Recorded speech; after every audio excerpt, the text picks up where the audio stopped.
राधे राधे। वैदिक राधे ज्ञान सागर में आप सभी का स्वागत है। आइए आज हम ज्योतिष की सिलसिला में एक नए विषय के ऊपर मैं आप लोगों को जानकारी देने जा रहा हूं, जो कि ज्योतिष में संतान बाधक योग।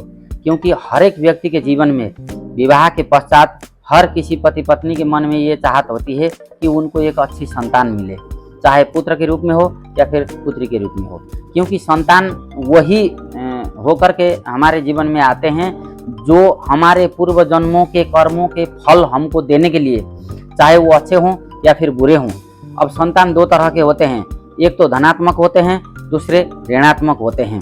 धनात्मक संतान यदि अगर आ गए तो वो जीवन में आपको सुख निश्चित रूप से देंगे, और ऋणात्मक संतान बन करके आ गए तो पिछले जन्म में आपने उनका कुछ जो है अधिक उपभोग किया होगा या उनका कुछ भार रह गया है, तो उसी भार को जो है चुकता करने के लिए फिर जो है संतान के रूप में वो आते हैं और वो निश्चित रूप से उसको चुकाना होगा।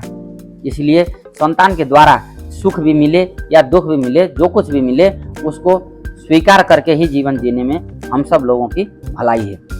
लेकिन यहाँ पर बात यह है कि शादी के पश्चात कई सारे दंपतियों को निर्धारित समय पर संतान होने के लिए कई सारी समस्याओं का सामना करना पड़ सकता है। कईयों के मिसकैरेज हो जाते हैं, कईयों के गर्भ रुकता ही नहीं है, कईयों के जो है सिजेरियन करना पड़ता है, या फिर कईयों के जो है संतान होने में बहुत लंबा समय लग जाता है। तो ऐसा ज्योतिष के जरिए कैसे होता है, इसके विषय में कुछ मैं आप लोगों को जानकारी देने जा रहा हूँ। वीडियो को स्किप किए बिना आप लोग अंत तक देखेंगे तो आप कई सारे इसके गहरे रहस्यों के बारे में जान पाएंगे।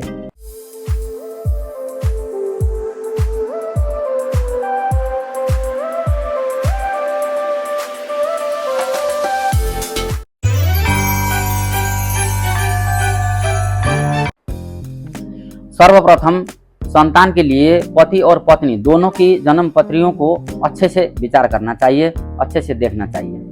और इसके अलावा संतान के लिए लग्न कुंडली, चंद्र कुंडली और पंचम भाव, और साथ में जो संतान के कारक ग्रह गुरु बृहस्पति हैं, इनका भी विशेष विचार होना चाहिए।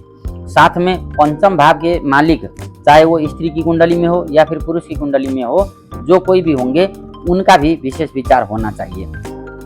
और यहाँ पर एक चीज़ और है, भले ही आप कितने अच्छे कर्म करते हों, बहुत अच्छे होंगे, बहुत तरह के जो है सुख सुविधाएं आपके जीवन में होंगी, और शारीरिक रूप से भी आप एकदम तंदुरुस्त होंगे या किसी प्रकार की कोई कमी नहीं होगी, फिर भी यदि अगर संतान होने में कोई बाधा आ रही है तो कई सारे और भी योग हो सकते हैं।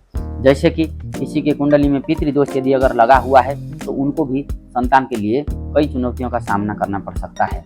और साथ में यह भी जरूरी है कि संतान हमारे पूर्व जन्मों के अच्छे कर्मों के फलस्वरूप संतान हमें प्राप्त होते हैं। और पूर्व जन्मों के अच्छे कर्म का फल तभी मिलता है जब हम इस संसार में अपने माता पिता, अपने पूर्वज है ना, पितृजन, और अपने गुरु जो भी गुरुजन हैं, या फिर श्रेष्ठ जन गणमान्य लोग हैं, या फिर संत जनों का आशीर्वाद निश्चित रूप से हमें मिला हुआ होना चाहिए, या फिर उनका आशीर्वाद मिले ऐसा आचार विचार व्यवहार हमारा होना चाहिए। और साथ में ईश्वर का आशीर्वाद वो पहली प्राथमिकता है। इसलिए समय समय पर मंदिर जाना, तीर्थों में जाना, समय समय पर दान पुण्य करते रहना, अच्छे विचार रखना, ये मनुष्यों का कर्तव्य है, ताकि उनको जीवन से संबंधित बहुत सारी सुख समृद्धियाँ ईश्वर की तरफ से, अपने कुल पूर्वजों की तरफ से मिलते रहे। इसलिए अपने बड़े गुरुजन और माता पिता और ईश्वर का आशीर्वाद भी होना चाहिए। अब यहाँ पर देखा जाना चाहिए कि संतान के लिए लग्न कुंडली, चंद्र कुंडली है ना, और बृहस्पति को लग्न मान करके बृहस्पति को है ना गुरु कुंडली, और साथ में जो है पंचम भाव, इन सभी जगहों से देखना चाहिए। और नवमांश कुंडली में भी विचार डालना चाहिए, वहाँ भी दृष्टि डालनी चाहिए। क्योंकि यदि अगर मान लीजिए ये लग्न चंद्र कुंडली, लग्न कुंडली, गुरु या फिर पंचम भाव या पंचमेश, इनके ऊपर यदि पाप प्रभाव अधिक है, पाप ग्रहों का प्रभाव अधिक है, या फिर ये ग्रह है ना इनके अधिपति तीर्क भाव में जाकर के बैठे होंगे, और नवमांश कुंडली में भी इनकी स्थिति इसी प्रकार से यदि अगर होगी तो निश्चित रूप से संतान होने में समस्या होगी। पंचम भाव में जाकर के वृष, सिंह, कन्या और वृश्चिक, ये राशि होंगे और पंचम में सूर्य, अष्टम में शनि, लग्न में मंगल और एकादश भाव में राहु होगा तो भी संतान सुख में बाधा आएगी।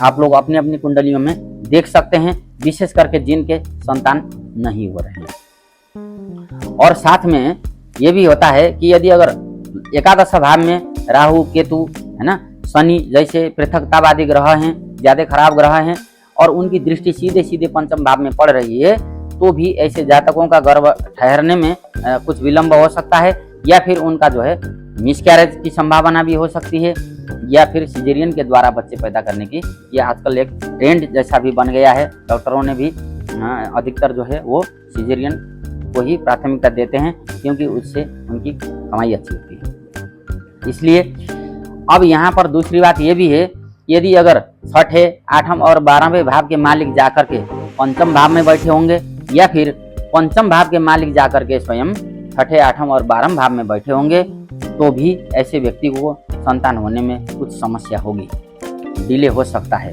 और यदि पंचम भाव के मालिक नीच राशि में जाकर के बैठे होंगे, अस्त होंगे या फिर वक्री होंगे या फिर अधिक पाप ग्रहों के संपर्क में होंगे या फिर पाप ग्रहों से युति दृष्टि संबंध यदि अगर उनका बन रहा होगा तो भी संतान के लिए यह बाधा कारक योग माना गया है।